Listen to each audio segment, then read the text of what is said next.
Tuhan telah berfirman, dari gelap terbit terang yang bersinar.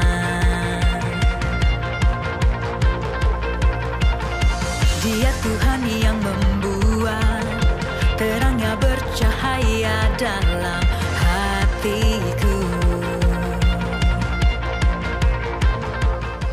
Shalom, selamat hari Minggu murid Kristus. Selamat datang di ibadah GVI Citri Blessing Community Medan.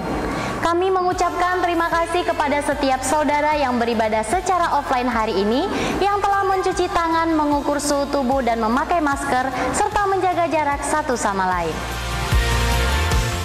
Ibadah ini dilakukan baik secara offline maupun online, dengan ibadah umum pertama pukul 8.00 sampai pukul 9.30 pagi, ibadah umum kedua pukul 10.00 sampai pukul 11.30 pagi, ibadah youth pukul 13.00 sampai 14.30 siang.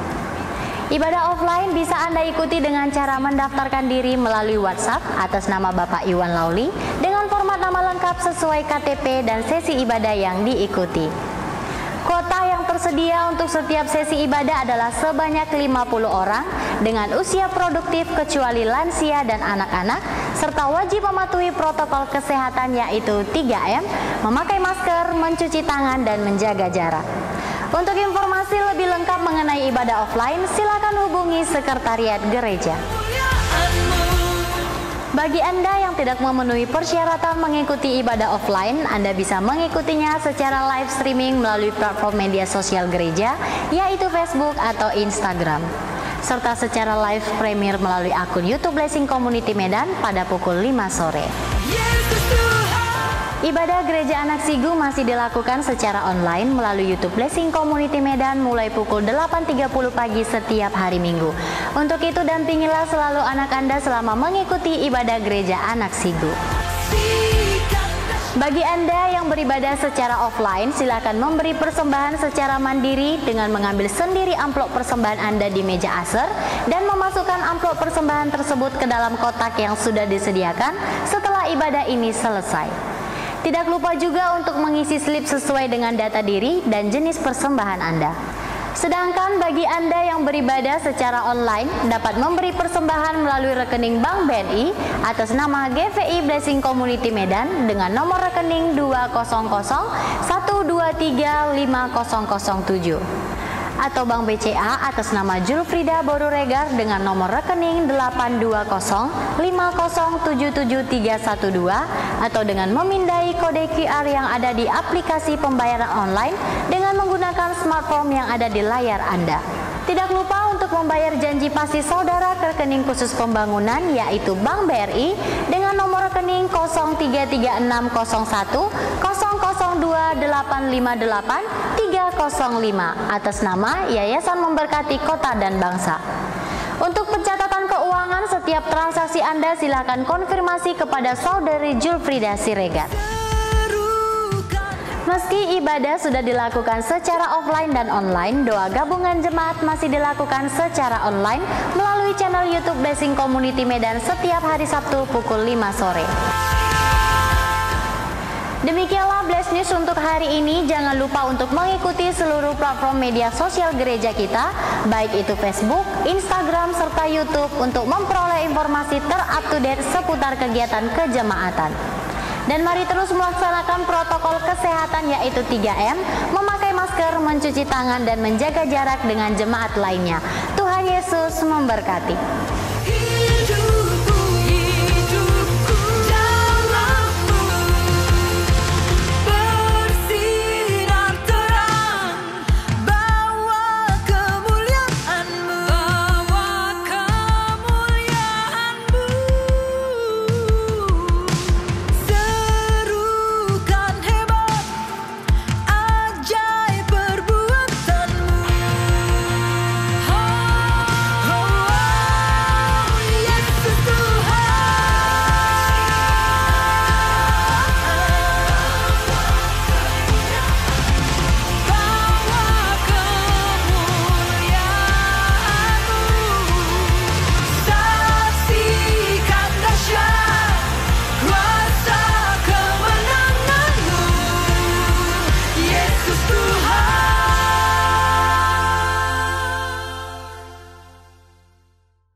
Hani ya, shalomnya lebih kencang. Oke, puji nama Tuhan. Bolehkah setiap kita bangkit berdiri hari ini? Kita membawa seluruh kehidupan kita di hadapan Tuhan. Ya Bapa yang baik, yang selalu memegang tangan kita. Kalau sampai hari ini kita ada dan setia di hadapan Tuhan, semua karena kebaikan Tuhan. Mari kita persiapkan hati kita jemaat Tuhan. Kita menaikkan ucapan syukur kita di hadapan Tuhan. Sampai hari ini Engkau Allah yang selalu ada bersama-sama dengan kami. Dalam segala keadaan kami, Engkau tetap memegang tangan kami. Sungguh biarlah kasih-Mu mempesona setiap kami Tuhan. Kami mengucap syukur di dalam nama Yesus. Terima kasih Tuhan.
baiknya Tuhan. Pribadi yang sudah membawa kami dari gelap kepada terangnya yang ajaib. Dan yang tidak pernah meninggalkan perbuatan tangannya. Kami mengucap syukur. Layaklah Engkau untuk ditinggikan. Layaklah Engkau untuk disembah. Layaklah Engkau dimuliakan. Kami mengagumi Engkau Tuhan. Kami mengagumi Engkau di dalam nama Yesus. Bolehkah kita kasih tepuk tangan yang terbaik buat Allah kita yang baik. Di dalam nama Yesus kami mengucap syukur Tuhan. Hari ini dengan segala keberadaan kami bersuka cita di hadapan Tuhan. Di dalam nama Tuhan. Setiap kita yang antusias untuk mengalami Tuhan. Dalam ibadah kita sama-sama katakan amin. Puji nama Tuhan.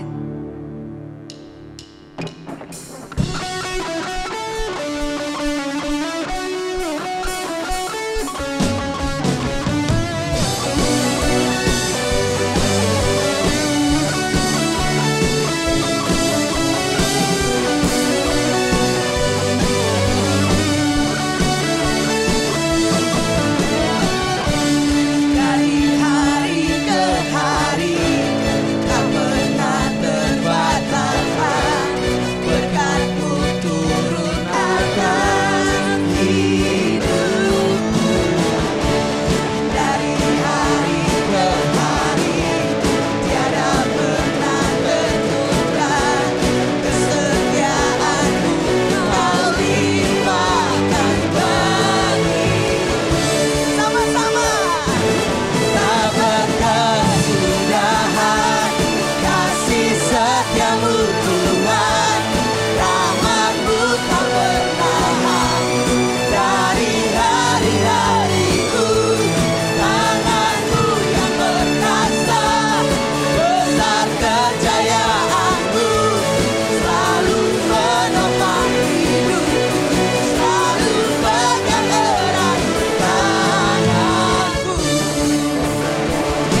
tanganmu yang perkasa, besar kejayaanmu, selalu menopang hidupku, selalu pegang erat tanganmu.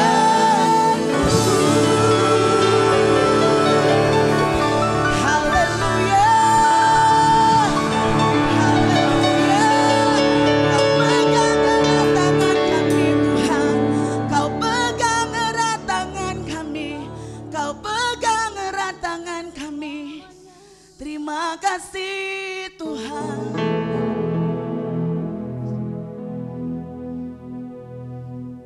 Kau yang perkasa, tanganmu yang perkasa tidak pernah melepaskan kehidupan kami. Terima kasih Bapa kami yang baik, yang tidak pernah meninggalkan perbuatan tangan. Kami adalah perbuatan tangan-Mu Tuhan, yang membuka jalan dalam seluruh kehidupan kami, yang tahu cara menolong kami. Kami mengucap syukur. Terima kasih Tuhan. Haleluya. Engkau yang lebih tahu cara untuk membuka jalanku.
gagal menjadikanku lebih dari pemenang. Ku percaya Kau Tuhan yang tak pernah lalai menepati janji-janji-Mu.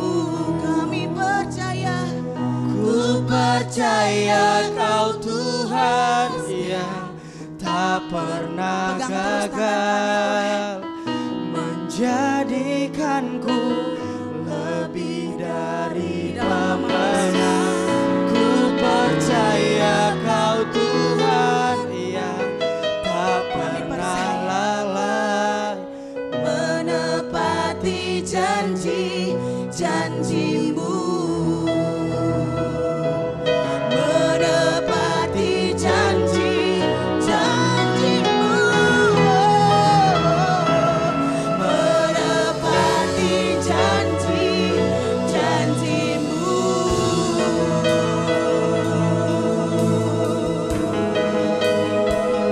ku percaya.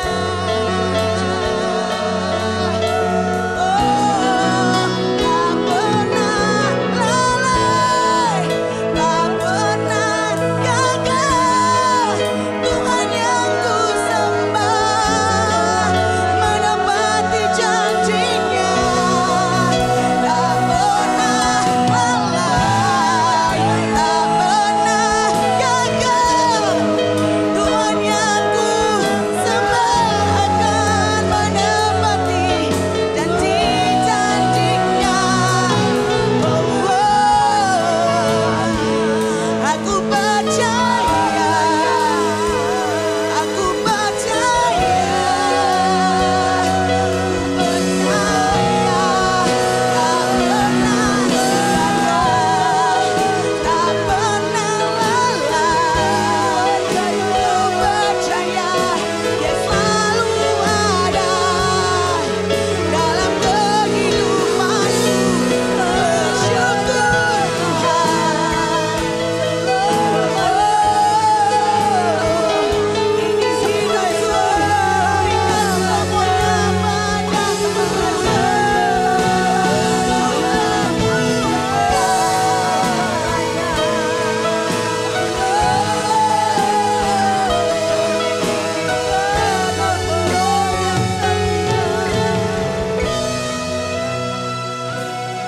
Engkaulah Tuhan, Engkaulah Raja dalam seluruh kehidupan kami. Berdaulatlah seperti yang Kau mau, Engkaulah Tuhan,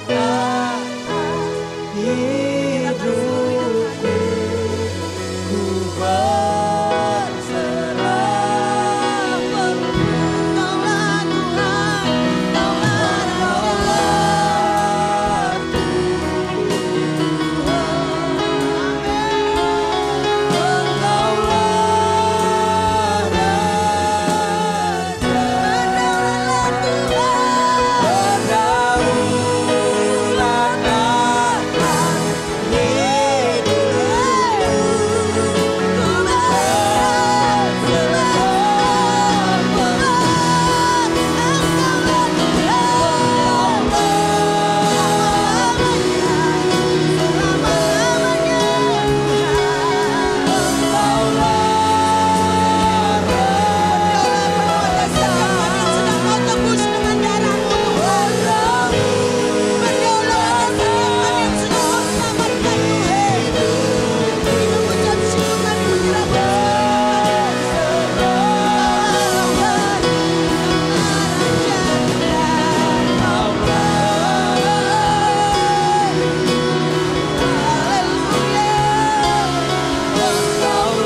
kasih Bapa Surgawi. Engkau Bapa yang mengontrol segala sesuatu. Engkau yang berdaulat. Kami mau katakan Engkau yang berdaulat atas hidup kami ya Tuhan. Sekalipun banyak kejadian-kejadian yang tidak bisa kami pahami, yang tidak bisa kami mengerti. Seperti juga apa yang sedang terjadi di tengah-tengah bangsa kami Tuhan. Saudara-saudara kami yang kekasih yang ada di Sulawesi Tengah, yang dibunuh oleh karena mereka adalah umat-Mu. Tapi kami percaya Tuhan bahwa tidak ada kematian yang sia-sia di dalam Tuhan. Kami berdoa ya Tuhan, supaya darah martir akan menjadi pupuk yang baik untuk pertobatan jiwa-jiwa. Tuhan, sebab hidup seluruh umat-Mu adalah milik-Mu dan kepunyaan-Mu Tuhan. Demikian juga di dalam kehidupan kami Tuhan. Kami percaya rancangan indah-Mu, rancangan-Mu yang luar biasa terjadilah dalam hidup kami. Hidup kami boleh memiliki dampak Tuhan. Hidup kami boleh menjadi berkat Tuhan. Terima kasih Bapa Surgawi. Kami berdoa supaya terus menerus kami boleh mengalami proses pembaharuan di dalam hidup kami. Sehingga kami bertumbuh menjadi Kristen-Kristen yang dewasa, yang mengerti kehendak-Mu, yang mengenal kehendak-Mu, dan hidup di dalam kehendak-Mu Tuhan. Terima kasih Bapa Surgawi, kami bersyukur kepadamu. Sebentar kami mau mendengarkan firman-Mu. Berbicaralah kepada kami Tuhan, nyatakan isi hati-Mu kepada kami. Terpujilah nama-Mu Bapa, di dalam nama Tuhan Yesus. Kami sudah berdoa dan mengucapkan syukur. Kita semua yang percaya katakan, amin. Puji Tuhan, silakan duduk saudara. Shalom semua, selamat pagi. Ya, di tengah-tengah berita yang mengejutkan yang kita dengar, di mana saudara-saudara kita di Sulawesi Tengah, saudaraku, ada 4 orang yang dibunuh oleh karena iman mereka. Tapi kita tetap percaya bahwa Allah kita berdaulat, amin. Ya, kita berdoa juga supaya keluarga yang ditinggalkan tidak menjadi kecewa, tetapi juga daerah di mana kejadian itu terjadi, saudaraku, semakin banyak orang yang boleh mencintai dan mengasihi Tuhan. Nah, pagi ini saudara, kita akan sama-sama berbicara tentang ciptaan baru sebenarnya. Tapi ciptaan baru, kita adalah ciptaan baru, kita punya musuh, ya.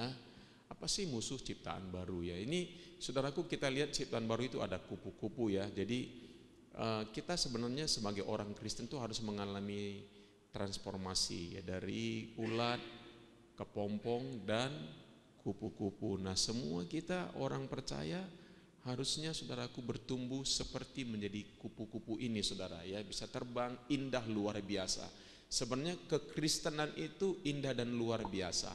Pribadi anak-anak Tuhan itu sebenarnya indah dan luar biasa. Keluarga Kristen itu indah dan luar biasa saudara. Ya, saya tidak berkata bahwa kita tidak punya tantangan, kita tidak punya masalah, tetapi saudaraku, kita mampu menghadapi tantangan masalah bersama dengan Tuhan. Nah saudara, ciptaan baru ya. Nah, ciptaan baru itu artinya apa? Rohnya yang dapat bersekutu intim dengan Tuhan. Saudara, kalau saudara belum menjadi ciptaan baru, artinya apa? Saudara belum lahir baru di dalam kehidupan saudara, saudara nggak bisa intim dengan Tuhan. Ya kayak saya dulu, saya sejak kecil itu Kristen, tapi saya nggak bisa berdoa. Berdoa itu bukan menjadi sesuatu kesukaan. Paling berdoa itu karena tradisi, berdoa makan, ya saudaraku. Tapi nggak ada keinginan, kerinduan untuk dekat dengan Tuhan. Ya, itu namanya Kristen tradisi, saudara. Tetapi kalau saudara sudah lahir baru, ya, Roh Allah sudah berdiam di dalam diri saudara dan saya, Nah sejak saat itu sebenarnya kita punya kerinduan, roh kita ingin bersekutu dengan Tuhan. Ya, saudaraku yang kekasih, itulah artinya orang yang sudah dilahirkan kembali. Dia disebut sebagai ciptaan baru. Ya, jadi persekutuan intim dengan Tuhan itu menjadi sebuah keniscayaan, saudara. Nah, atau kita menjadi orang yang sudah lahir baru, tetapi karena kesibukan kita nggak punya waktu bersekutu dengan Tuhan. Nah, padahal persekutuan dengan Tuhan itu nggak boleh ditinggalin, saudara. Ya, nggak boleh ditinggalin. Persekutuan dengan Tuhan itu adalah menjadi yang mutlak dan nomor satu dalam kehidupan kita. Ya, baik persekutuan kita dengan Tuhan pada waktu kita bangun pagi, kita membaca Alkitab, kita berdoa, dan dilanjutkan dengan apa? Persekutuan kita dengan Tuhan di dalam jam-jam kehidupan kita. Ya, ketika kita melakukan sesuatu, kita memuji Tuhan, kita menyembah Tuhan di dalam batin kita. Nah, itu artinya kita adalah ciptaan baru. Roh kita rindu bersekutu dengan Roh Allah. Mari kita baca sama-sama ayat ini. 1, 2, 3, ya. Jadi siapa yang ada di dalam Kristus, apa katanya? Ia adalah ciptaan yang baru, yang lama sudah berlalu, sesungguhnya yang baru sudah datang. Ya, ciptaan baru di sini maksudnya roh kita, ya, diperbaharui, roh kita dihidupkan, roh kita punya kerinduan yang dalam persekutuan dengan Tuhan. Ya. Nah, karena memang kita diciptakan oleh Tuhan sebenarnya untuk bersekutu dengan Dia, saudara. Ya, jadi kita contohnya ya, kalau kita nanti sudah dipanggil Tuhan, kita akan selama-lamanya bersekutu dengan Tuhan. Ya, jadi hari-hari ini saudaraku sebenarnya latihan bersekutu dengan Tuhan, latihan intim dengan Tuhan, saudaraku. Ya, karena salah satu nanti saudaraku kita di surga, Alkitab berkata bahwa kita akan menyembah, bersekutu dengan Tuhan, hadirat Tuhan senantiasa ada di dalam kehidupan kita. Nah, saudara, bolehkah kita melakukannya di atas muka bumi ini? Ya, boleh. Ketika kita, saudaraku, di dalam kehidupan kita, di dalam aktivitas kita setiap hari kita bersekutu dengan Tuhan, maka hadirat Tuhan akan menyertai kita di dalam kehidupan kita, saudara. Ya. Nah, jadi rohnya seketika baru. Manusia itu kan makhluk roh yang punya jiwa dan tinggal di dalam tubuh. Nah, tiga aspek ini kita harus sehat, harus benar, saudara. Nah, ketika kita lahir baru, kita langsung otomatis menjadi ciptaan yang baru. Roh kita nggak bisa diganggu-gugat lagi, karena firman Tuhan kitab Efesus berkata bahwa roh kita itu sudah dimateraikan oleh Roh Allah, ya, oleh Roh Kudus. Jadi roh kita, ya, saudaraku, itu baru, saudara. Nah, roh kita yang baru ini, saudaraku, lewat persekutuan kita dengan Tuhan, nah ini akan mempengaruhi jiwa kita. Nah, persoalan terbesar kita itu ada di dalam jiwa kita, saudara. Di sana ada kekecewaan, kemarahan, kepahitan, ketidakpercayaan, ego, fokus kepada diri sendiri. Ya, semua hal-hal tersebut menjadi musuh kita, saudaraku. Ya, jadi musuh terbesar kita itu sebenarnya jiwa kita sendiri, ya, diri kita sendiri, saudara. Nanti kita akan lihat dan belajar. Nah, ciptaan baru juga apa, saudaraku? Ciptaan baru, coba baca sama-sama. 1, 2, 3, ya. Pikiran yang diperbaharui terus-menerus oleh kebenaran firman Tuhan. Nah, kalau kita disebut sebagai ciptaan baru, saudaraku, yang harus kita kerjakan adalah pikiran yang diperbaharui terus-menerus oleh kebenaran firman Tuhan. Kenapa pikiran kita? Karena pikiran kita adalah motor penggerak hidup kita. Saudara hari ini, ya, seperti apa hidup saudara itu tergantung daripada apa yang saudara pikirkan. Hari ini kok kayaknya nggak enak. Coba periksa pikiran saudara, nggak enaknya itu di mana? Apapun yang saudara rasa nggak enak, nggak ini, coba periksa pikiran saudara. Apa yang sedang saudara pikirkan sesungguhnya?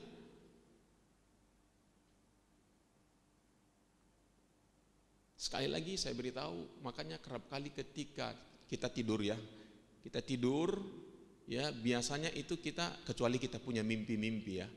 Nah kalau kita tidur, ketika kita bangun sebenarnya kita lagi ngeblank itu saudaraku. Kita nggak punya satu pegangan untuk kita pikirkan. Nah di situ biasanya bermunculan apa yang ada di alam bawah sadar kita. Nah di situ bermunculan itu. Nah bagaimana respon kita? Biasanya yang muncul kebanyakan saudaraku bukan yang enak-enak, bukan yang bagus. Hari ini Senin kerja lagi capek kali ya. Kalau ibu-ibu, waduh hari ini kenapa belum sekolah-sekolah ya? Capek sekali ngurus anak-anak. Ya, saya yang ngajar anak di sekolah tapi ibu guru yang dapat uang sekolahnya. Wah, nah biasanya yang muncul ke dalam dari alam bawah sadar kita itu adalah hal-hal yang enggak enak, saudara. Sampai hari ini saya terus menerus, makanya setiap kali saya bangun tidur, yang saya buka dulu saudaraku, HP saya. Bukan, tapi nggak saya aktifkan saudaraku, saya buka HP saya saat teduh di situ. Saya buka Alkitab, saya buka saat teduh saya baca dulu. Saya baca. Lalu waktu saya baca saya bilang, Tuhan, saya mau praktekkan firman-Mu ini. Nah, itu artinya apa? Saya belajar menolong mengkondisikan pikiran saya supaya pikiran saya itu dituntun oleh firman Tuhan. Nah, saudara harus mengkondisikan pikiranmu seperti apa yang engkau rindukan terjadi dalam hidupmu. Kalau enggak, maka akan banyak cabang-cabangnya. Nah, biasanya yang paling menarik untuk saudara pikirkan, apa yang menakutkan, apa yang mengkhawatirkan, apa yang mengecewakan, apa yang membuat saudara enggak nyaman, itu akan menarik hidup saudara. Makanya ini sebenarnya rahasianya saudara. Begitu bangun pagi, saya anjurkan saudara langsung baca Alkitab. Jadi renungan itu hari itu akan menuntun hidup saudara. Nah terus menerus saudara ingat. Nah makanya pikiran yang diperbaharui terus menerus oleh kebenaran firman Tuhan. Ya, coba baca sama-sama Roma 12 ayat 12, 1, 2, 3 ya. Janganlah kamu menjadi serupa dengan dunia ini, tetapi berubahlah, bertransformasilah oleh pembaharuan budimu, pembaharuan pikiranmu. Nah, kalau kita mengalami pembaharuan pikiran, Alkitab berkata, sehingga kamu dapat membedakan manakah kehendak Allah, apa yang baik, yang berkenan kepada Allah, dan yang sempurna.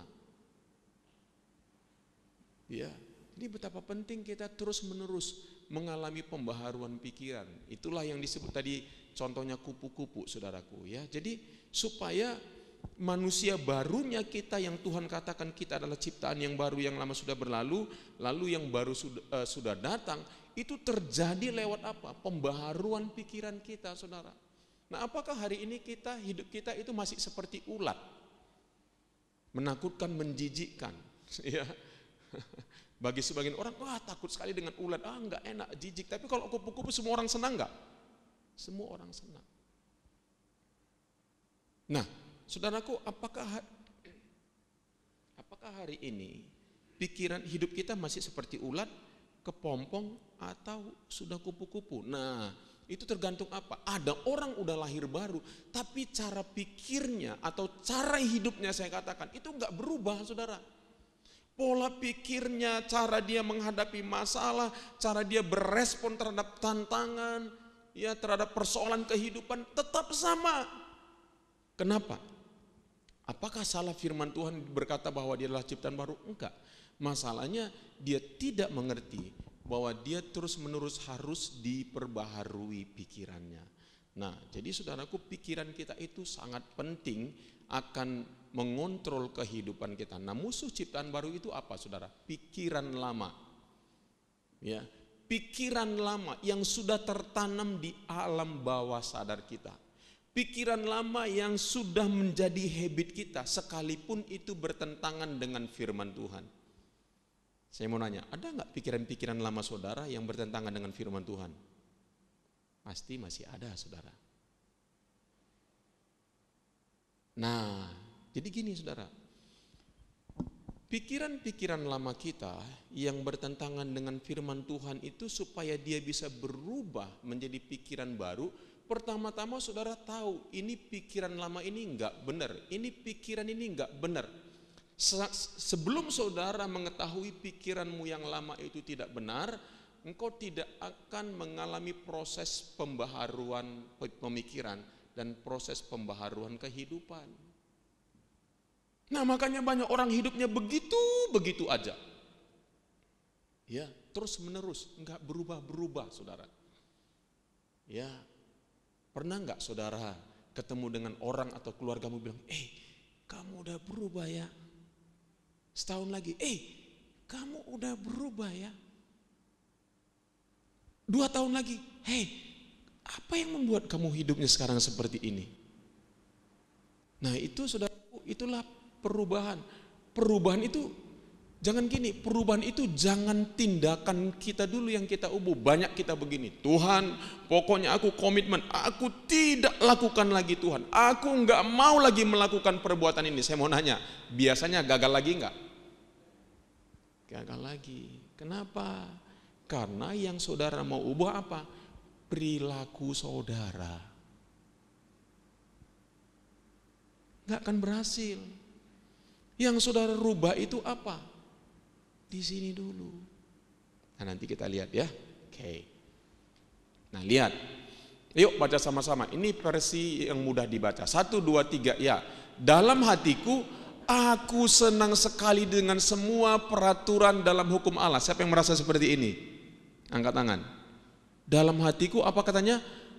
Aku senang sekali. Pasti. Kenapa? Kalau kita udah lahir baru, firman Tuhan cocok bagi kita. Betul enggak? Kalau kita udah lahir baru, cara hidup dunia ini udah enggak cocok sama kita. Tapi kok kita masih lakukan? Nah, kita baca selanjutnya. Tetapi ini Paulus sudah lahir baru belum? Udah. Bahkan udah rasul, udah melayani. Ya, coba baca sama-sama. 1, 2, 3 ya. Tetapi ternyata ada sesuatu seperti peraturan lain yang bekerja dalam diriku. Itulah yang sudah ditanam oleh dunia ini. Itulah yang sudah ditanam oleh keluarga kita, oleh lingkungan kita, oleh apa yang kita dengar, kita lihat. Itu sudah ditanam di dalam diri kita. Dan itu sudah seperti peraturan lain. Yang apa katanya? Yang bekerja dalam hidupku. Contohnya, ketika saudara, ya mungkin saudaraku disakitin oleh seseorang, reaksi saudara, respon saudara langsung marah-marah. Nanti saudara pikir gini, kok aku seperti ini responnya ya. Saudara sebenarnya enggak suka. Tapi dia udah bekerja di dalam hidup saudara dan saya. Karena katanya itu sudah seperti peraturan yang bekerja dalam diriku. Sehingga saya bilang, aduh kok kayak gini, udah berapa lama aku kayak gini, aku udah janji enggak mau marah-marah lagi, enggak mau cerewet-cerewet lagi, tapi kok keluar lagi. Ya udah kerja dia saudara, udah jadi respon otomatis.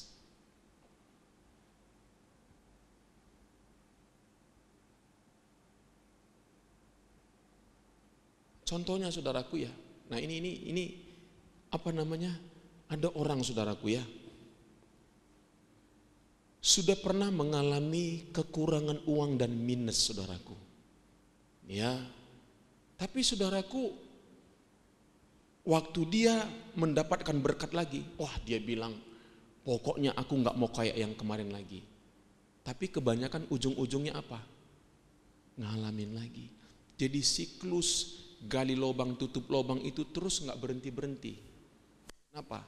Karena sesuatu sudah peraturan lain yang bekerja dalam diriku. Coba, peraturan itu apa katanya? Peraturan itu berperang melawan peraturan Allah. Peraturan Allah apa katanya? Cukupkanlah dirimu dengan apa yang ada padamu. Ya, peraturan ini berperang melawan peraturan Allah yang aku suka dalam pikiranku. Aku suka dalam pikiranku, aku suka katanya. Peraturan lain itu bekerja dalam anggota. Nah, peraturan-peraturan itu sudah bekerja dalam anggota tubuhku. Artinya apa? Tubuhku sudah familiar dengan itu. Tubuhku sudah terbiasa melakukan itu. Yang bekerja dalam anggota-anggota tubuhku adalah kuasa dosa. Dan itu mengikat aku supaya menjadi hamba dosa. Nah, lihat saudaraku. Jadi saudaraku, pikiran lama kita, peraturan itu apa? Peraturan itu adalah sudah menjadi sebuah habit, sudah tertanam di alam bawah sadar, sudah tanam pasti tumbuh saudara. Pikiran kita adalah alam peperangan. Ingat saudaraku, yang tempat peperangan itu apa? Di pikiran kita. Ya, jadi kalau orang memenangkan peperangan, maka dia akan memenangkan kehidupan. Kalau dia memenangkan pikirannya, maka dia akan memenangkan kehidupan. Pikiran lama bercokol dan bekerja dalam anggota-anggota tubuh kita dan sudah jadi respon otomatis. Ya. Untuk mengalahkan pikiran lama caranya dengan apa? Mengganti dengan pikiran baru. Jadi sekali lagi saudara, jangan ubah dulu perilaku hidupmu, tapi ubah apa? Pikiran-pikiranmu, ya. Jadi saudaraku, ya banyak orang mencoba mengubah mengubah perilakunya, gagal dan gagal lagi. Oke, akibat pikiran lama, kita selalu melakukan, coba baca sama-sama, 1, 2, 3 ya. Saudara ngalamin? Melakukan apa yang tidak kita suka. Dan bukan hanya itu, dan kita melakukannya berulang-ulang. Dan berapa banyak di antara kita sudah putus asa. Kita bilang aku nggak berubah. Kenapa? Karena dia sudah tinggal lama di dalam diri kita, sudah menjadi peraturan dan sudah menjadi habit kita. Ya, jadi kita selalu melakukan apa yang kita tidak suka dan kita melakukannya berulang-ulang dan berulang-ulang. Proses pikiran baru apa? Kita harus program ulang pikiran kita. Kalau saudara mau menjadi manusia baru, yang saudara perlu lakukan apa? Program ulang pikiran saudara. Pikiran-pikiran mana yang belum serupa Kristus, program ulang. Nah, kalau saudara program ulang pikiran saudara, wow, itu nanti menggerakkan saudara secara otomatis. Nah, katanya saudara, memprogram ulang sebuah pikiran itu dibutuhkan 63 hari. Berapa hari? 63 hari. Kalau saudara mau mengubah cara hidup saudara, jangan ubah perilaku saudara, tapi ubah cara berpikir saudara, dan saudara perlu 63 hari. Sampai itu jadi habit. Ya. Oke. Prosesnya seperti ini. Yang pertama apa? Ingat firman Tuhan. Ya, perkatakan firman Tuhan. Ya, jadi gini saudara, ketika saudara gagal, contohnya berbuat dosa, gagal lagi, saya seperti saya dulu, ya kebiasaannya Tuhan, saya tidak akan lakukan lagi Tuhan, saya janji Tuhan, aku mengasihimu Tuhan, aku janji, tapi biasanya saya akan gagal lagi, saya tidak akan mau marah-marah lagi, saya tidak akan mau cerewet lagi Tuhan, aku janji Tuhan, aku janji, biasanya gagal. Yang saudara perlu lakukan apa? Yang pertama, akuilah kegagalanmu. Ya Tuhan, saya memang gagal. Saya memang berdosa Tuhan. Tapi yang kedua saudara lakukan begini, Tuhan, tapi aku juga mengakui bahwa sebenarnya aku adalah ciptaan yang baru.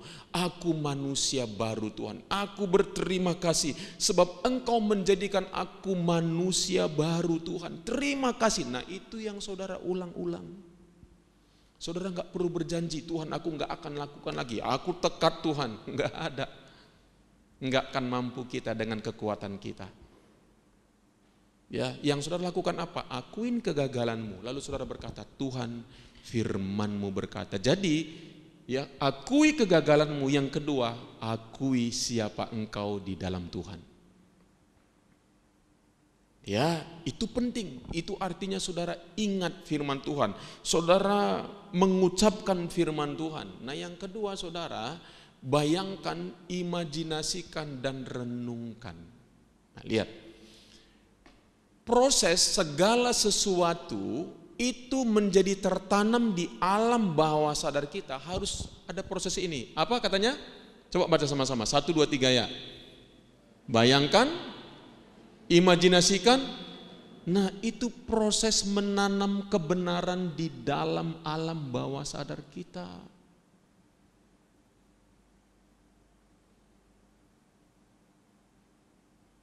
Itu proses menanamnya. Bayangkan, imajinasikan. Itu enggak salah saudara. Itu namanya renungkan. Ya, contohnya saudara. Saudara mau sabar kepada pasangan saudara. Coba saudara bayangkan, sebentar saudara duduk berdiam diri. Saudara bayangkan saudara sedang bisa sabar terhadap pasanganmu sekalipun dia cerewet misalnya. Saudara bisa tenang, saudara bisa diam. Saudara bisa mendengarkan, itu contohnya. Coba bayangkan berulang-ulang. Karena firman Tuhan berkata kita ini memiliki buah roh. Salah satu kesabaran. Coba renungkan, coba bayangkan sampai itu tertanam di alam bawah pikiran saudara. Nah, saya kasih contoh. Setiap kali, kenapa sih setiap kali ada sebuah acara baru, ada apa? Sebelum hari hanya ada apa? Gladi resik atau gladi bersiwan? Gladi resik ya. Kenapa sih? Kan bisa di hari hanya. Kenapa itu perlu? Supaya tertanam dulu ya. Padahal kan ada susunan acara, betul nggak? Tapi dibuat gladi resiknya juga kan? Supaya apa? Itu tertanam di dalam alam bawah sadar kita. Oh, kita udah langsung ingat siap ini, oh ini, nanti harus begini. Kenapa? Karena kita nggak bisa tiba-tiba. Kita perlu dulu ditanam, perlu ada tindakan-tindakan gladi bersih. Ya, seperti itu dalam kehidupan kita. Jadi sebelum firman Tuhan itu bisa kita praktekkan, nah itu yang ketiga. Saudara harus bayangkan dulu di dalam pikiranmu. Saudara mau menjadi orang yang murah hati, coba bayangkan saudara suka memberi. Ah, itu caranya saudara, renungkan itu, bayangkan itu. Nah, ketika saudara renungkan, ketika saudara bayangkan, maka saudara akan mudah mempraktekkannya. Ya. Ada satu orang saudaraku, dia dulu seorang penggugup saudara. Ya, kalau dia bicara di depan saudaraku, waduh, itu dia nggak bisa saudara. Tapi saudara, akhirnya dia akhirnya dia menjadi seorang motivator yang ulung dan luar biasa. Sampai wartawan tanya begini, kok bisa? Kamu katanya seorang penggugup, kamu katanya seorang yang begini dan begitu dan begini. Dia bilang begini, kamu tahu nggak alasannya? Saya sudah lihat berkali-kali di dalam pikiran saya. Saya ada berdiri di depan orang dan saya bicara memotivasi banyak orang. Sebelum saya naik ke mimbar, saya sudah lihat berulang-ulang dalam pikiran saya. Itu benar loh saudara. Apa yang kau lihat berulang-ulang lewat pikiranmu? Keberhasilankah? Kegagalankah? Apa yang sering saudara lihat berulang-ulang dalam pikiran saudara? Itu penting. Kalau saudara mau sukses dalam hidupmu, ini udah jelas firman Tuhan katakan, janganlah engkau lupa memperkatakan kitab Taurat ini, tetapi renungkanlah itu apa? Siang. Lihatlah firman Tuhan bekerja dalam hidupmu siang dan malam. Supaya engkau bertindak hati-hati sesuai dengan segala yang tertulis di dalamnya. Sebab dengan demikian apa? Perjalananmu akan apa yang saudara mau berubah. Kau mau melihat keadaanmu berubah, lihat dulu di dalam pikiranmu. Engkau mau melihat pasanganmu berubah, lihat dulu, ya, bukan dia berubah, lihat dulu engkau berubah memperlakukan dia. Nah, itu bedanya, saudara. Kenapa?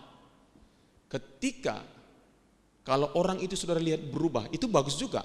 Dan dia tidak berubah, saudara kecewa.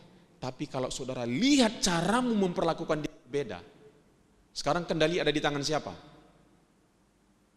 Dan ketika engkau memperlakukan orang berbeda dan berubah, saya mau nanya, kemungkinan besar dia berubah akan besar nggak terjadinya? Ya. Kenapa kita banyak kecewa? Karena kita berharap orang lain di sekitar kita berubah. Kenapa saudara nggak berpikir saudara yang berubah? Lihat hidupmu berubah, cara bicaramu berubah, responmu berubah. Kita bilang, enak kali dia. No. Orang yang tidak berubah-berubah itu hidupnya nggak enak. Orang yang hidupnya berubah itu bisa menikmati hidup seperti kupu-kupu, saudara. Ayo, kita semua lomba-lomba berubah ya, amin. Di keluarga kita semua lomba-lomba berubah. Di jemaat kita semua lomba-lomba berubah. Baru asik. Ya. Jadi, lihat dirimu berubah. Renungkan, bayangkan, amin. Sampai nanti orang di sekitar bilang, wow, kamu berbeda ya. Jangan sampai gini, gara-gara hidup kita orang gak mau ikut Tuhan. Kenapa gak berubah-berubah kita? Bilang kau rajin ke gereja tapi hidupmu gak berubah. Gereja mananya kau? Itu kan repot. Siapa pendetamu?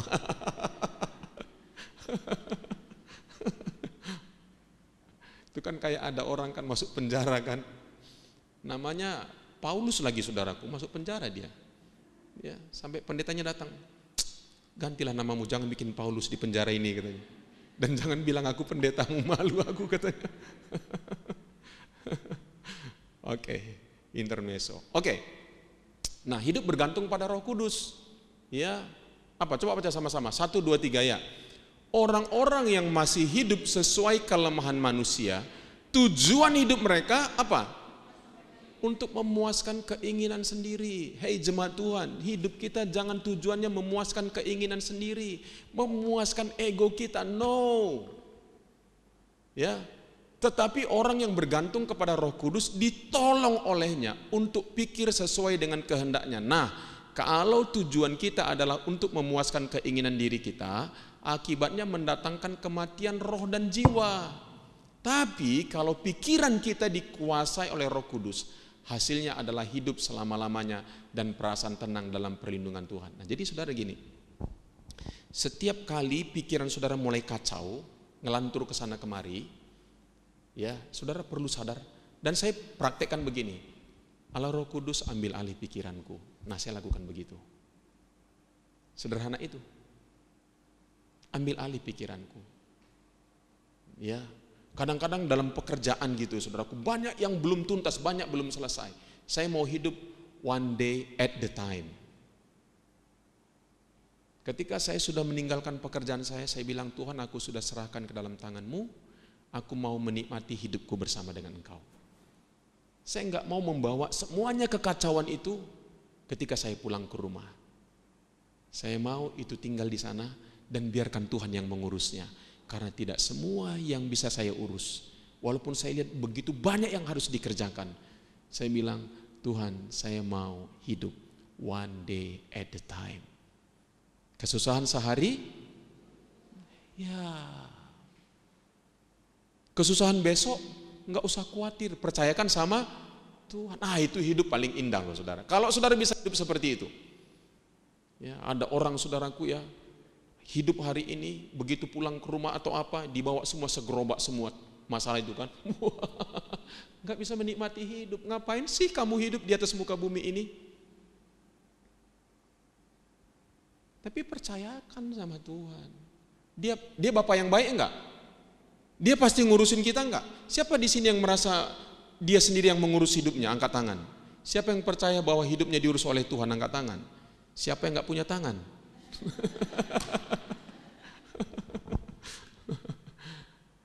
Katakan, Tuhan yang mengurus hidupku. Nah, kita ini terbatas, saudara. Ya, nanti saudara lihat Tuhan kerja, saudara akan kagum-kagum, betul nggak? Wow, saudara lihat, saudara, wah hebat ya. Saya mau beritahu kepadamu, kalau mau diberkati Tuhan itu bukan bergantung kepada kerja kerasmu semata-mata, bukan. Itu bergantung kepada Tuhan berkati hidupmu. Jadi kita harus percaya itu, saudara. Ya, kadang-kadang kita udah kerja keras, banting tulang, banting setir, banting pintu, banting istri, atau banting suami. Enggak, saudara. Percaya bahwa hidup kita hanya oleh karena berkat Tuhan. Amin. Ya, hiduplah, nikmatilah hidup, saudara ya. Saya berkata seperti itu, nikmatilah hidup. Jangan semuanya saudara bawa, ya. Jadi kalau pikiranmu, saya biasa begitu, kalau pikiran saya mumet, saya bilang Tuhan ambil alih pikiranku.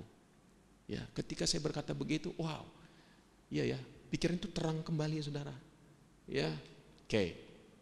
Musuh ciptaan baru yang kedua setan. Ya, yang pertama tadi apa? Pikiran.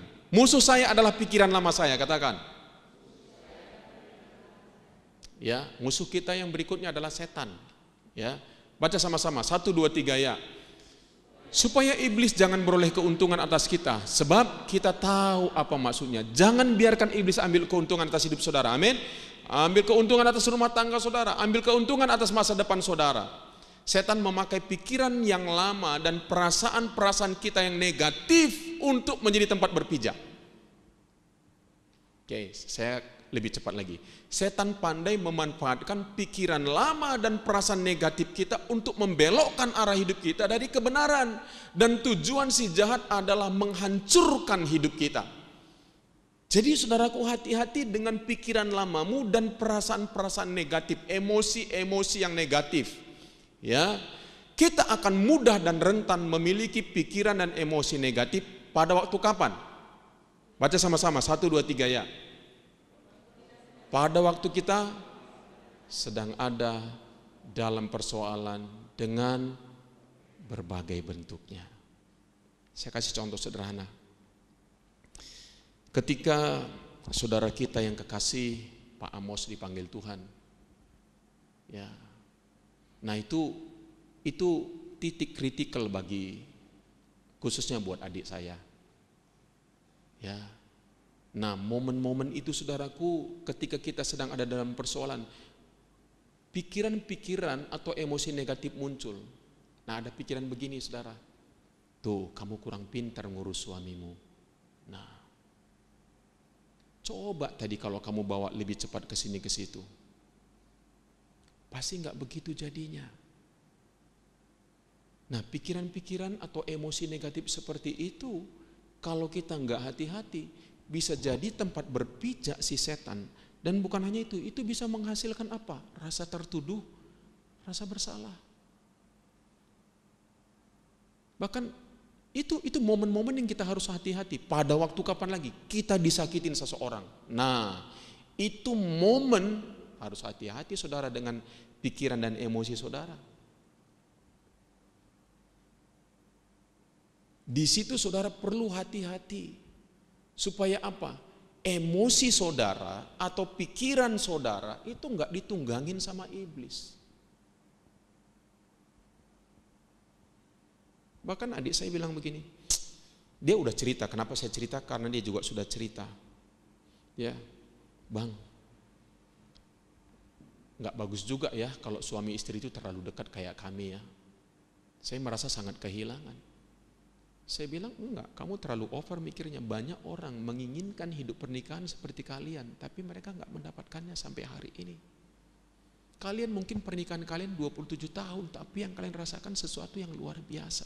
Bukan berapa panjangnya pernikahan kita, saya katakan, tapi seberapa berkualitasnya pernikahan kita. Kita memang kepengen hidup suami istri panjang, betul enggak? Tapi kalau sampai kakek nenek terus ribut, terus bertengkar, kira-kira bermanfaat enggak? Ya, anak-anak kepahitan, cucu pun kepahitan ngelihat kita, saudara.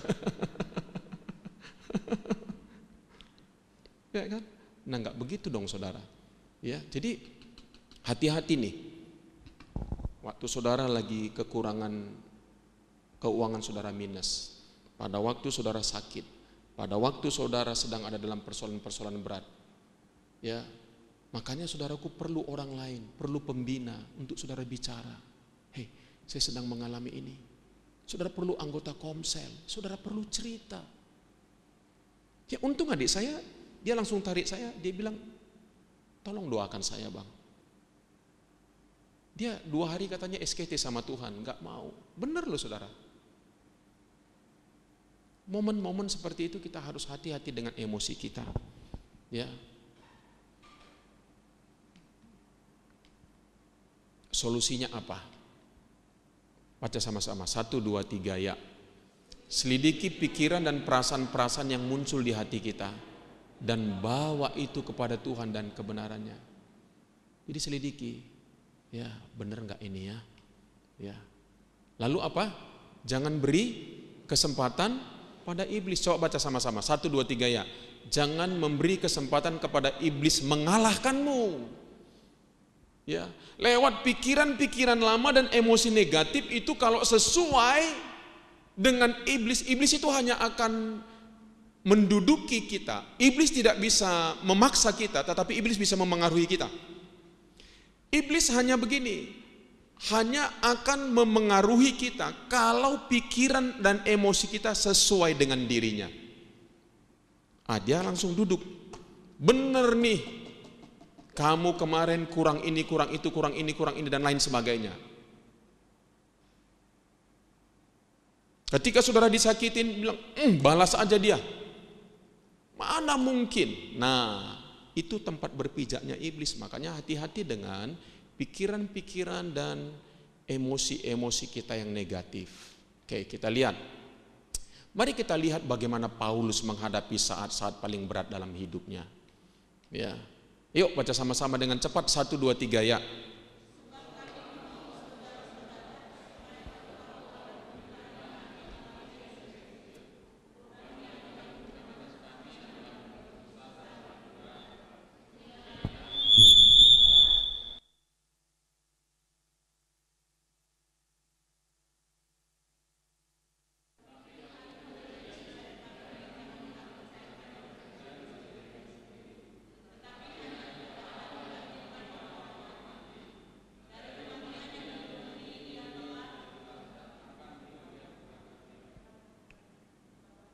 Kepadanya kami menaruh pengharapan kami bahwa ia akan menyelamatkan kami lagi.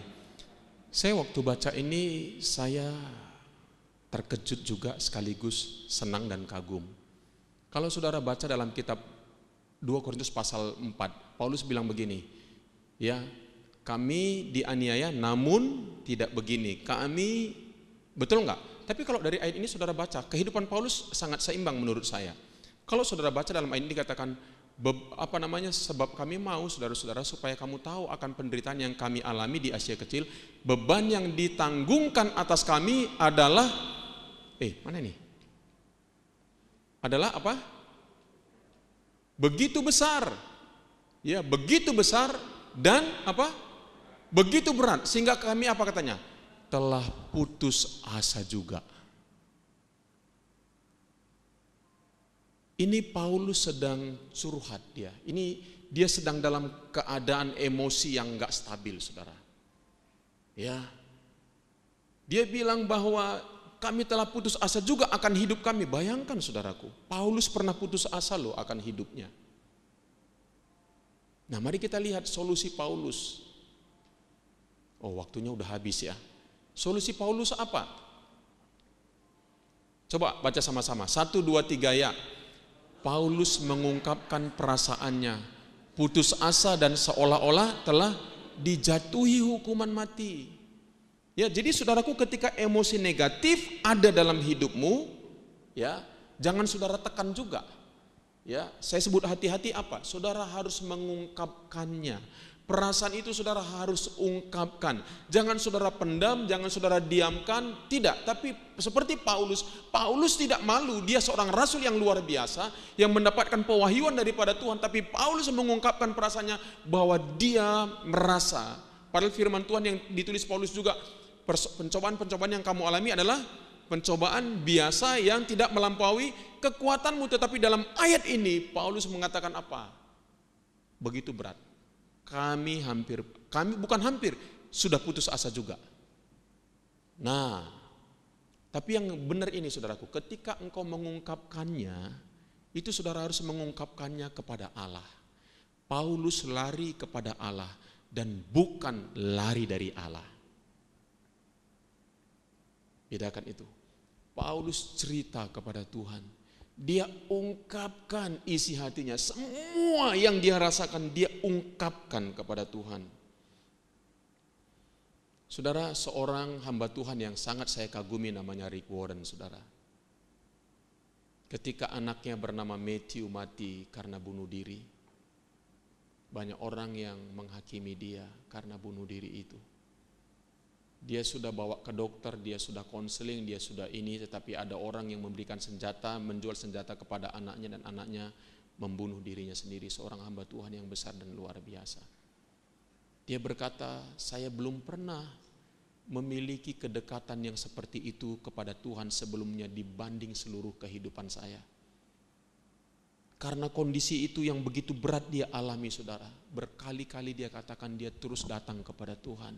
Dia terus datang kepada Tuhan. Ketika dia merasa tertekan, dia datang kepada Tuhan. Kenapa? Orang menghakimi dia. Orang bilang masa anaknya gak diurus, pelayanannya diurus tapi anaknya gak diurus. Bahkan banyak haters-hatersnya dia, saudaraku, yang mungkin, bukan mungkin, yang memang terang-terangan menghujat dia, saudara. Itu gak mudah. Tapi waktu dia, saudaraku, khotbah pertama setelah anaknya meninggal, dia bilang, saya membawa beban yang berat. Marilah kita menjadi juga sama seperti Yesus, memiliki kemanusiaannya, saudara. Yang merasakan kesulitan, merasakan hati yang berat dalam hidupnya. Saya baca ini kepada saudara, ada seorang hamba Tuhan yang menulis buku The Cry of the Soul, namanya Dan Allender dan Tremper Longman. Berkata begini, mengabaikan emosi-emosi kita sama dengan berpaling dari kenyataan. Mendengarkan emosi-emosi kita bisa mengarahkan kita pada kenyataan. Dan kenyataan adalah tempat kita bertemu dengan Tuhan. Emosi adalah bahasa jiwa mereka. Bahasa jiwa mereka adalah seruan yang memberi suara pada hati kita. Namun kita sering membuat telinga kita tuli melalui penolakan emosional, distorsi atau mengasingkan diri. Kita menekan semua yang mengganggu agar bisa mengontrol, mendapat kontrol terhadap dunia batin kita. Kita takut dan malu akan apa yang bocor dalam kesadaran kita. Berapa banyak orang menyimpan, gak berani terbuka apa adanya. Mereka memendam perasaan mereka. Ya, dengan mengabaikan emosi-emosi kita yang kuat, kita bersikap palsu terhadap diri sendiri dan kehilangan kesempatan indah untuk mengenal Allah. Kita lupa bahwa perubahan muncul melalui kejujuran yang sangat tidak menyenangkan dan kerapuhan di hadapan Allah. Saya waktu itu berkata kepada adik saya, enggak apa-apa kamu nangis, enggak apa-apa kamu komplain, tapi tetap komplain kepada Tuhan. Enggak apa-apa kamu kecewa bicara kepada Tuhan. Saudara, jangan pendam. Saudara, jangan, ini tidak ada bicara tentang seberapa rohaninya hidup saudara. Tidak ada hubungannya. Orang berpikir kalau nangis, oh ini enggak rohani. Kalau mengungkapkan beban berat, oh ini. Paulus sendiri berkata, aku putus asa udah, katanya. Tapi tetaplah ketika engkau komplain, ketika engkau kecewa, bicaralah kepada Tuhan. Temukan orang-orang di sekitarmu yang bisa menolong engkau. Pada waktu dia merasa berat, pada waktu itu saya dengan Ibu Sora ada di sana, bilang, Bang tolong doakan saya. Saudaraku, waktu itu kami sengaja menyembah Tuhan, dia gak bisa nyembah Tuhan, dia bilang dia kecewa sama Tuhan. Kenapa Tuhan izinkan ini terjadi atas hidupnya? Dia benar-benar kecewa. Tapi pada waktu kami berdoa, saudaraku, dia mulai sedikit lebih lega. Dan yang paling lega pada waktu Kesia datang, dan Tuhan bicara kepada Kesia, aku mau bicara kepada mamamu, tapi mamamu masih memblok hatinya. Waktu Kesia bicara seperti itu, tangisnya pun pecah. Pada waktu kita mengalami kesulitan-kesulitan hidup kita, prosesnya kadang-kadang pelan-pelan, saudaraku. Disitulah kita perlu orang-orang yang memang dekat dengan kita. Orang-orang yang memang mau menolong kita di saat-saat seperti itu. Jadi mari saudara, dalam hidup kita belajar. Ketika saya mengalami beberapa kali, ya kalau boleh saya katakan, hal-hal yang tidak menyenangkan sebagai hamba Tuhan, itu memang waktu-waktu yang paling banyak saya bersekutu dengan Tuhan. Ya, saya buat jurnal pribadi saya. Tapi biasanya kalau saudara berhasil melewati masa sulit hidupmu, engkau akan naik kelas. Engkau akan naik level. Cara pandangmu akan berubah. Amin saudara. Ini yang perlu kita, itulah maksud Tuhan. Ya, dengan semua kesulitan-kesulitan yang kita hadapi. Yang ketiga, Paulus menaruh harap pada Allah dan ia akan menyelamatkannya lagi. Hari ini saya cuma bisa kasih dua, saudaraku. Sebenarnya yang ketiga adalah nilai-nilai dunia. Nanti saudara lihat, nggak tahu di linknya ada ya, apa semua khotbah ini ada. Mari kita berdoa saudara.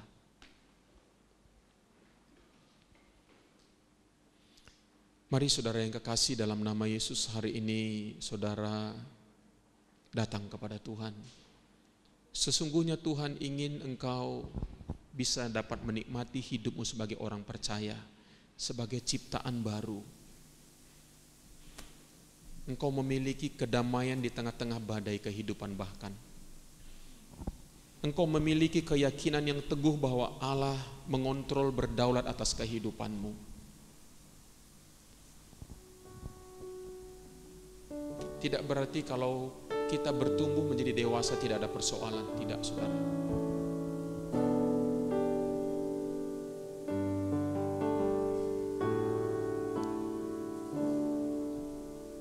Saudara yang kekasih, coba hari ini temukan pikiran-pikiran lama dalam dirimu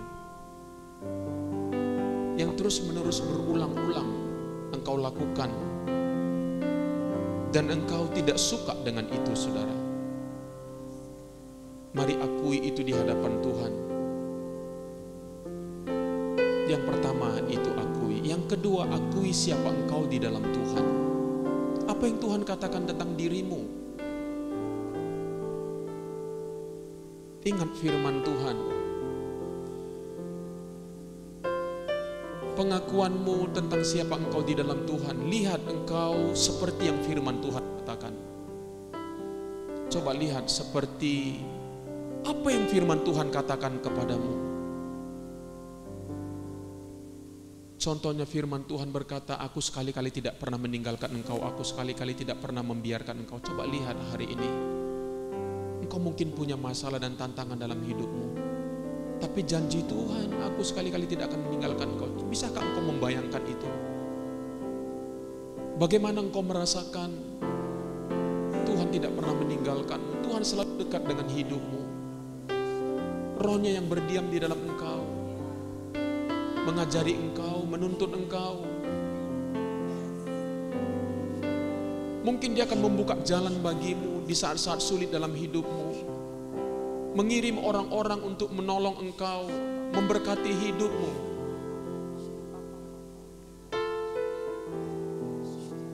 Yang kedua, mari hari ini ungkapkan perasaan-perasaanmu di dalam Tuhan. Apa yang kau rasakan hari ini? Ungkapkan perasaan itu kepada Tuhan.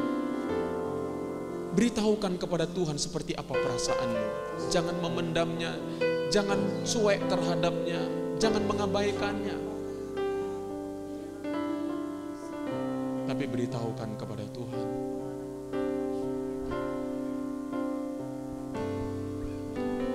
Roh-Mu yang hidup penuhiku, mengalir dalamku.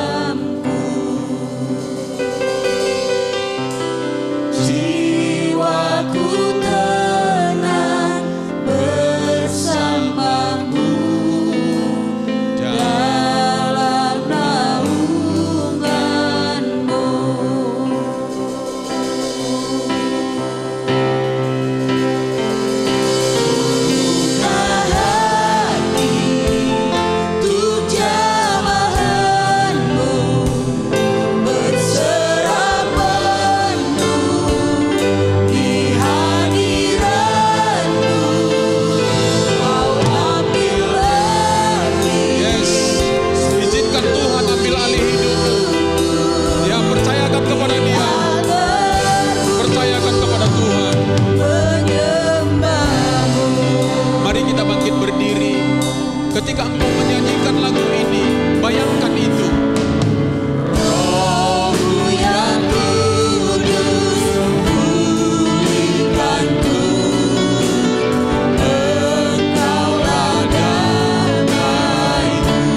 berserah penuh di hadirat-Mu. Kau ambil alih seluruh hidupku di altar-Mu menyembah. Saudara, Tuhan ingin melayanimu hari ini. Buka hatimu dan izinkan Tuhan menjamah batinmu. Izinkan Tuhan berbicara kepada engkau. Dia ingin melayani engkau secara pribadi. Semua keberatan-keberatan hatimu hari ini, Dia ingin menjamah engkau. Dia ingin menghibur dan menguatkan engkau. Mungkin beberapa di antara engkau sedang putus asa dalam hidupmu. Dia tidak pernah meninggalkan engkau. Dia tidak pernah membiarkan engkau. Bahkan berapa banyak engkau sulit percaya kepada Tuhan hari ini. Karena engkau merasa hidupku terus seperti ini. Hati-hati dengan emosimu, supaya tidak menjadi tempat iblis berpijak, menguatkan semuanya ketidakpercayaanmu. Kalaupun kau tidak percaya, katakan, Tuhan, aku sudah kehilangan kepercayaan. Tolong aku, Tuhan. Aku sudah kehilangan kepercayaan kepadamu. Karena begitu banyaknya tantangan, tekanan, persoalan yang aku alami dalam hidupku. Aku sudah kehilangan kepercayaan. Bahkan aku tidak ingin lagi datang untuk menyembah-Mu. Allah Roh Kudus, jamah aku hari ini.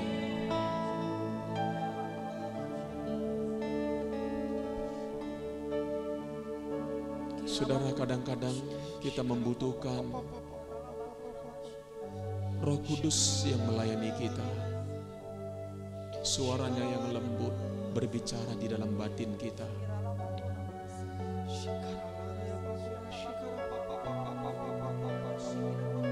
Buka hatimu, jangan blok hatimu. Buka hatimu. Tuhan tidak pernah putus asa denganmu. Tuhan tidak pernah menyerah kepadamu.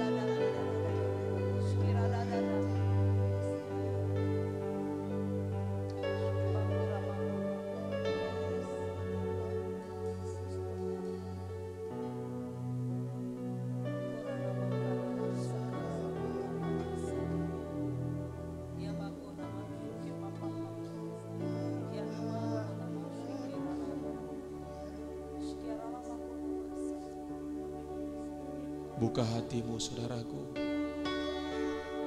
sehingga ketika engkau pulang dari tempat ini, engkau mengalami kelegaan. Seberapa berat pun persoalanmu, Allah sanggup. Kasih karunia-Nya cukup bagimu. Kasih karunia-Nya cukup bagimu, saudaraku.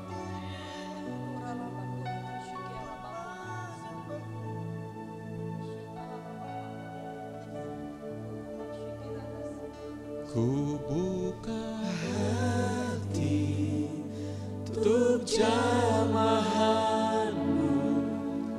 berserah penuh di hadirat-Mu.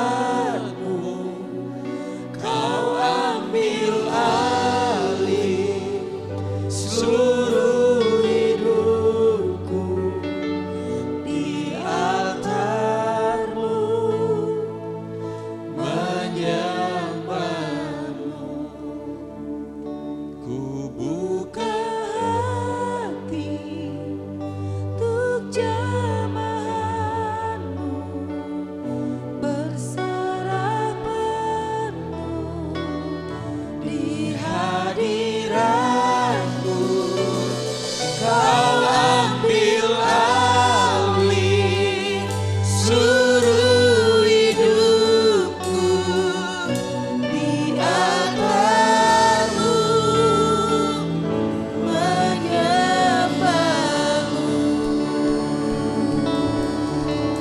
Terima kasih Bapa Surgawi.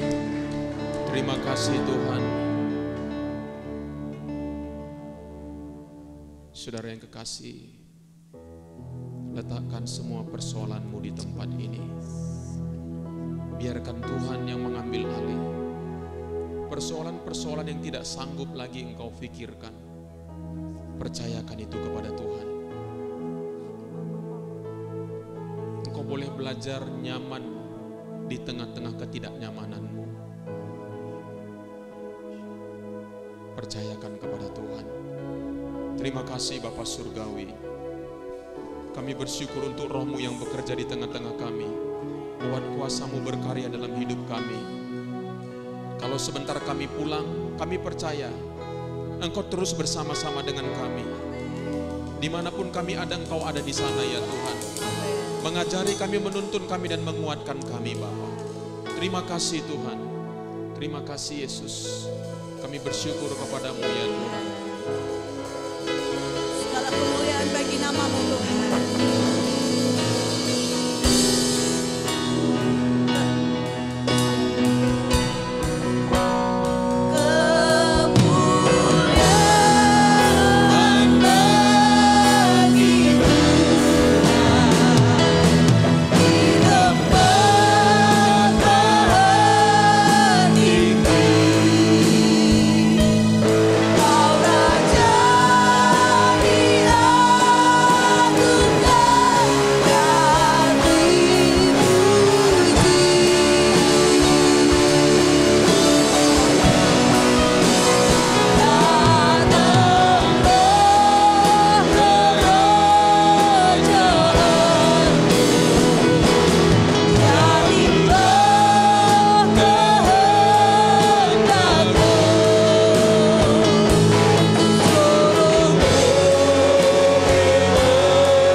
Kita berdoa seperti yang Yesus ajarkan kepada murid-muridnya. Doa Bapa kami.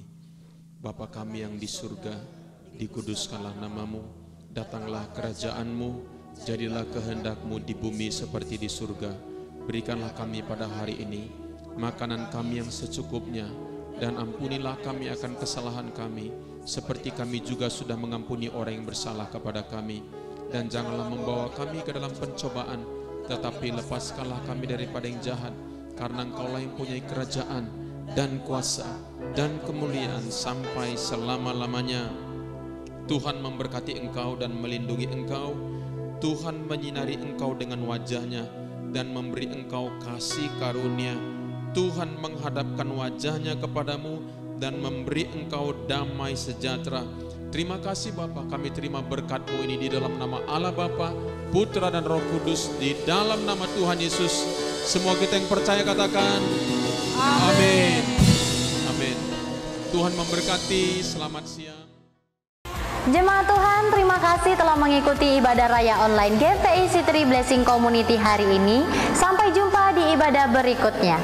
Setelah ibadah ini selesai, silakan memberi persembahan Anda melalui rekening bank gereja atau melalui aplikasi pembayaran online yang tersedia.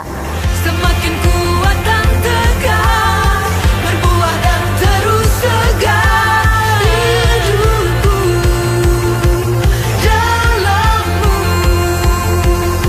seperti cahaya fajar yang kian bertambah terang. Hidupku di dalam-Mu, semakin kuat dan tegar, berbuah dan terus segar hidupku dalam-Mu, bersinar terang, bawa kemuliaan-Mu,